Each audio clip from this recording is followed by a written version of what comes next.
भगवान देवादिदेव महादेव को भी जब जल चढ़ाओ तो लिखा हुआ है शिव महापुराण में, जल धारा शिव प्रिया।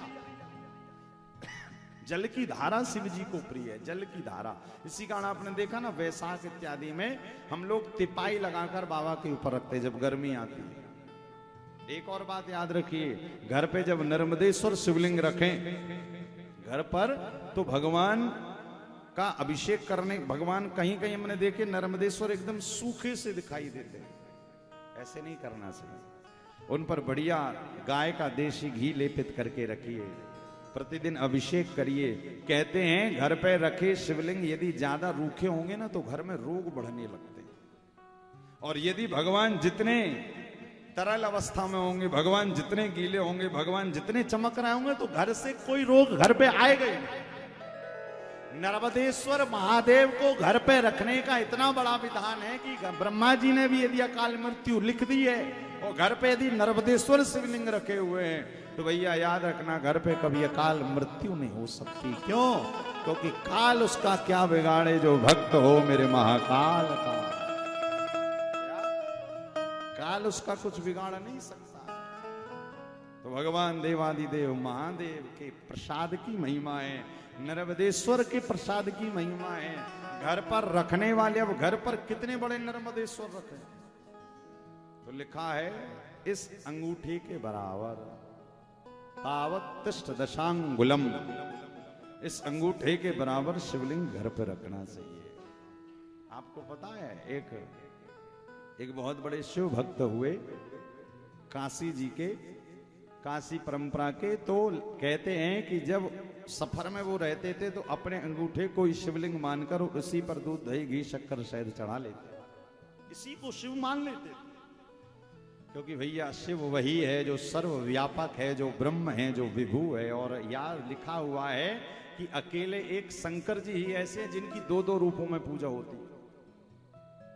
बताइए, राम कृष्ण की दो रूपों में पूजा नहीं होती है, देवी जी की नहीं होती, किसी देवी देवता की पूजा दो रूपों में नहीं होती है।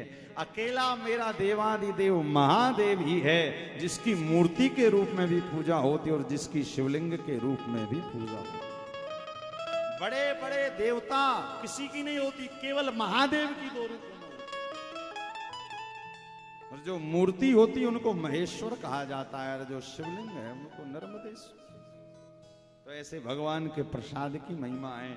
कौन लिखा हुआ है, भगवान के प्रसाद खाने के बाद ब्रह्म हत्या तक का पाप हमारे शरीर से निकल जाता है। यहां पर लिखा है ब्रह्मापि शुचिर भूत्वा निर्माल्यम यस्तु धारे भक्षित्वा द्रुतम तस्य सर्व पापम प्रणश्यति। तो भैया शिव जी का प्रसाद जब आपके पास आए ना तो आप अंदर से हेय दृष्टि मत पैदा करिए, उसको ग्रहण करिए ये भाव से कि भैया इस प्रसाद को पाने के बाद ब्रह्म हत्या का दोष भी मिट जाया करता है। तो इसी कारण देखो प्रसाद की महिमा इसी कारण बताई जा रही है कि भैया काशी चलोगे तो वहां से लेकर आ जाना, और ना जा पाओ तो जो पोथी रखवाएंगे ना उनको प्रसाद बाबा विश्वनाथ का घर भेजा जाएगा रुद्राक्ष के संग।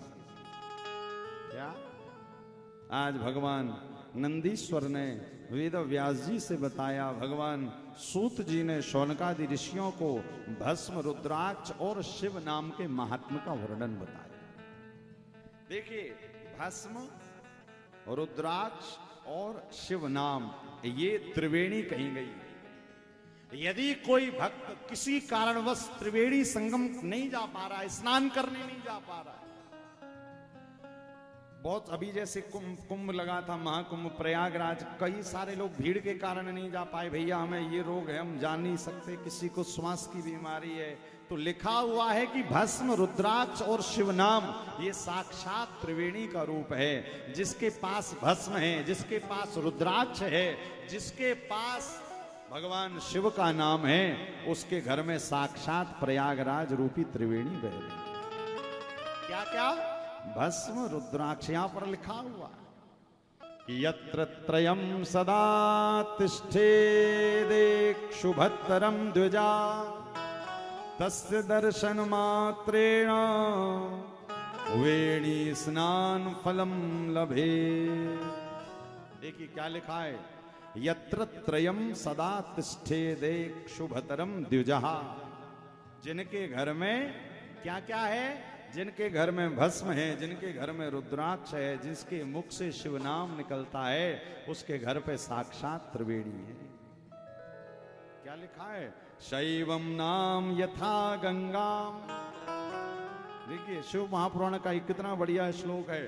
शैवम नाम यथा गंगा विभूतिर यमुना मता रुद्राक्षम विधिजा प्रोक्ता सर्व पाप विनाशनी। लिखा हुआ है, समझो अब। भगवान शिव का नाम गंगा यमुना सरस्वती किस किस को कहा गया है? भगवान शिव का नाम है गंगा, और जो भस्म है ना विभूति, वो है यमुना, और जो रुद्राक्ष है वो है सरस्वती। गंगा यमुना सरस्वती। तो आज के बाद भस्म जब भी मिले तो भस्म को गंगा का रूप मानिए, विभूति को यमुना का मानिए, और रुद्राक्ष को सरस्वती मानिए। भैया जैसे वो गंगा है ना, कहाँ पे? प्रयाग में, काशी में, ऐसे ही बाबा की शिव नाम गंगा की भी तो बह रही है आप।